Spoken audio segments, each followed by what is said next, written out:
વડોદરામાં શ્વાનો સહિત અબોલા પશુઓ પર થતા અત્યાચાર બંધ થાય તેવા સંદેશ સાથે યોગ અભિયાન ફાઉન્ડેશન અને સંલગ્ન સંસ્થાઓ દ્વારા વડોદરા શહેરમાં બાઇક રેલી, શ્વાનો માટે રેમ્પ વોક તથા સાંસ્કૃતિક કાર્યક્રમનું આયોજન કરવામાં આવ્યું હતું। શહેરમાં અબોલા પશુઓ માટે કાર્યરત વિવિધ સંસ્થાઓ એકત્ર થઈને આ કાર્યક્રમનું આયોજન કર્યું હતું। બાઇક રેલીનું આયોજન કર્યું તેમજ ભીમનાથ નજીક આવેલ मैदान खाते मुख्य कार्यक्रम योजायो। आ कार्यक्रमનો हेतु मानव और श्वानो वच्चेना निस्वार्थ प्रेमने વધુ મજબૂત બનાવવાનો અને અબોલા પશુઓ પર થતા અત્યાચાર સામે સમાજમાં જાગૃતિ ફેલાવવાનો હતો। આ કાર્યક્રમનું આયોજન Yog Abhiyan Foundation, G Care Foundation, Wildlife Rescue Trust, the Four Lake Charitable Trust, Mehul Suthar and team, the Rides Group તથા ડમરુવાલા ફાઉન્ડેશન દ્વારા કરવામાં આવ્યું હતું। યોગ અભિયાન ફાઉન્ડેશનના ડિરેક્ટર આहुति યાદવ તથા જી કેર ફાઉન્ડેશનના જી અભી દ્વારા શ્વાનો માટે યોજાયેલા રેમ્પ વોકની ઝલક રજૂ કરવામાં આવી હતી।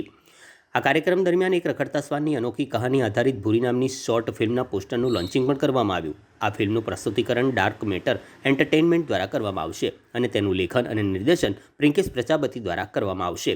આ કાર્યક્રમમાં મોટી સંખ્યામાં પ્રાણીપ્રેમીઓ, નાગરિકોએ ભાગ લઈ અબોલા પશુઓના હિતમાં એકતા અને સંવેદनशीलता संदेश આપ્યો હતો। आज युग अभियान फाउंडेशन ने एक अवेयरनेस प्रोग्राम किया जिसमें हमने बाइक रैली ऑर्गेनाइज़ की, जिसमें राइडर्स के हाथ में पोस्टर्स थे।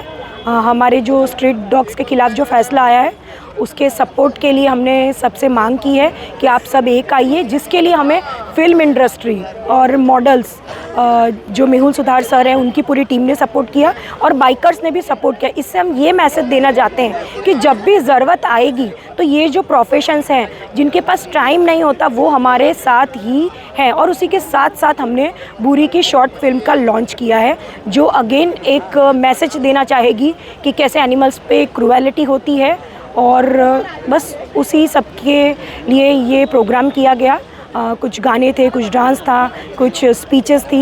बस पूरा प्रोग्राम अगेन अवेयरनेस के ऊपर था और हम वेट कर रहे हैं कि 18th को क्या फ़ैसला आएगा सुप्रीम कोर्ट का। और बस ये एक मैसेज देना चाहते हैं कि हम अकेले नहीं हैं, हमारे साथ सारे प्रोफेशन वाले हैं। बस उनके पास टाइम नहीं है, पर जिस दिन भी ज़रूरत पड़ेगी ये हमारे साथ ही खड़े रहेंगे। और